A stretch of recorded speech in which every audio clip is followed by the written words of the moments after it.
How foolish, man. How foolish. Like a clown, like a court jester, a fool. Man. Let me give you an example. Man, not all men, women, but man, man, in meaning human beings that are not of God are fools. They live like fools. They think like fools. They act like fools. They are fools. Let me give an example. Now, Christians, no, not the case, because they're in Christ and they're not ungodly. They're being sanctified. Each day they're living through the plan of sanctification that Christ bought for them, and they're being made into the image and likeness of Jesus by being broken. That's the life of a Christian, is submission to the will of God, brokenness that actually heals you and restores you and all that.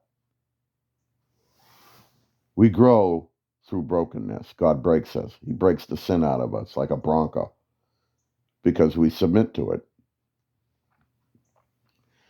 Man, unregenerated, hostile towards the gospel, man, which is, creation, human beings.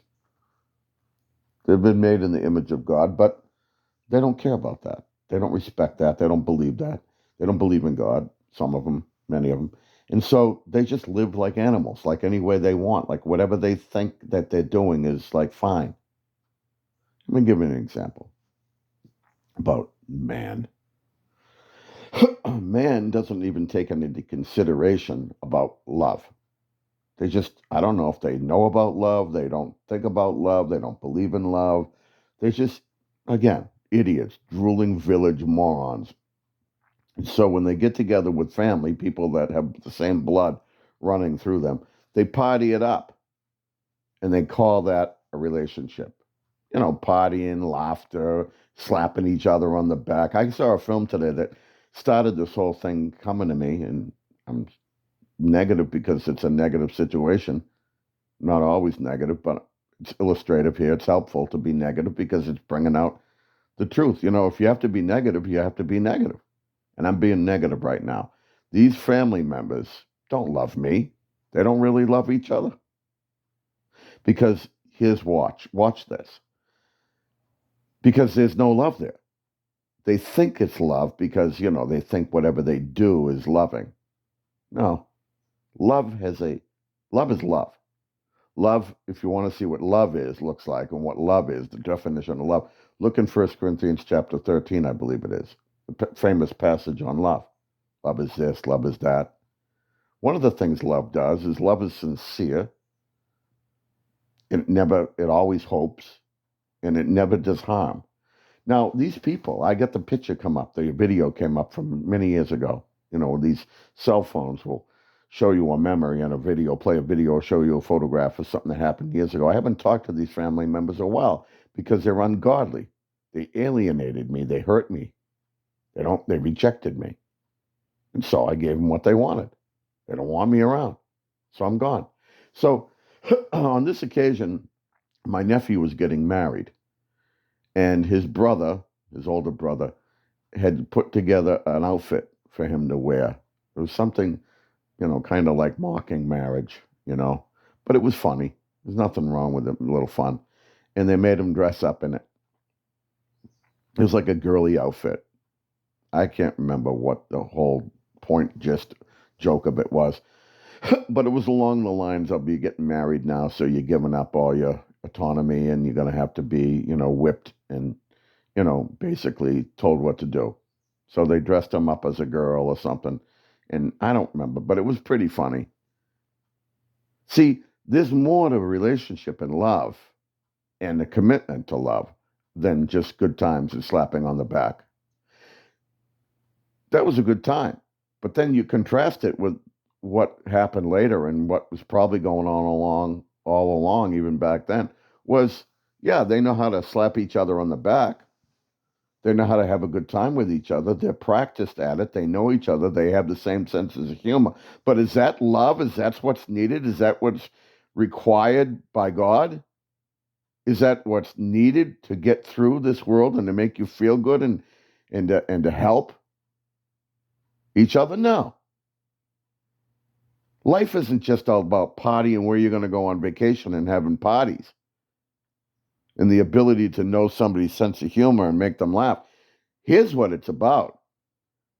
It's about knowing that that person has your back even when you're not around, that they're defending you to your enemies, that they love you.